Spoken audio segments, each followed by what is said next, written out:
اکثر طالب علم یہ سوال کرتے ہیں کہ ہمیں سبق یاد نہیں ہوتا۔ میں انہیں ہمیشہ کہتا ہوں کہ گناہوں کو چھوڑ دو۔ انسان کے دماغ کی مثال جو ہے یہ کمپیوٹر کی ہارڈ ڈسک کی طرح ہوتی ہے، اور ہارڈ ڈسک کا اصول یہ ہے کہ جب اس پر ڈیٹا زیادہ جمع ہو جاتا ہے تو پھر وہ رائٹ پروٹیکٹڈ ہو جاتی ہے، اس میں مزید ڈیٹا نہیں جا سکتا، تو اس کے لیے پھر اس کو فارمیٹ کرنا پڑتا ہے تاکہ اس پہ سپیس بنے۔ ہمارے دل و دماغ کی مثال ایسی ہے، دنیا کی لغویات اور خواہشات میں ہم اپنے آپ کو ایسے گم کر دیتے ہیں کہ ہمارا دل و دماغ جو ہے وہ بالکل بھر جاتا ہے، اب اس میں خیر کی چیزیں نہیں گھستی۔ اسی موقع پر امام شافعی رحمہ اللہ کا ایک قول یاد آ گیا کہ انہوں نے اپنے استاد سے اپنے حافظے کی شکایت کی، اور کچھ ان الفاظ میں کی کہ وہ فرماتے ہیں شکوت الی وقیع سوء حفظی، کہ میں نے اپنے استاد وقیع سے اپنے حافظے کی شکایت کی۔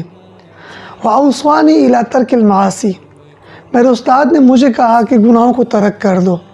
فَإِنَّ الْعِلْمَ نُورٌ مِّنْ إِلَٰهِ، کہ بے شک یہ جو علم ہے یہ اللہ کے نوروں میں سے ایک نور ہے۔ نور اللہ لا یعطیٰ لِعَاصٍ، اور یہ نور کسی گناہ گار کو نہیں ملتا۔ اب پوچھنے والے کون ہیں؟ امام شافعی رحمہ اللہ، اور جواب دینے والے کون ہیں؟ وقیع رحمہ اللہ۔ اور امام شافعی رحمہ اللہ جو امام ہیں، کیا ہم ان سے گناہ کی توقع کر سکتے ہیں؟ کہ بحیثیت انسان تو انسان گناہ کرتا ہے، لیکن حسن ظن ہمارا تو ان کے ساتھ یہی ہے کہ ان سے کوئی ایسا گناہ صادر نہیں ہوا ہوگا کہ جس کے لیے استاد نے کو نصیحت کی۔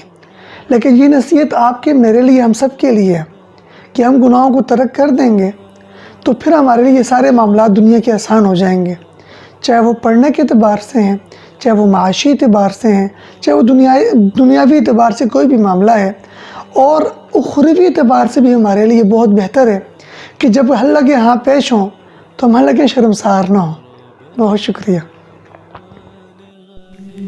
مرنے سے پہلے ایک ایسا کام کر جائیں، اللہ نبی کی باتوں کو عام کر جائیں۔ آئیں آپ بھی اس ٹیم کا حصہ بنیں، ہمارے چینل کو لائک کریں، سبسکرائب کریں، کمنٹ کریں، شیئر کریں، اور بیل آئیکن کو ضرور دبائیے گا۔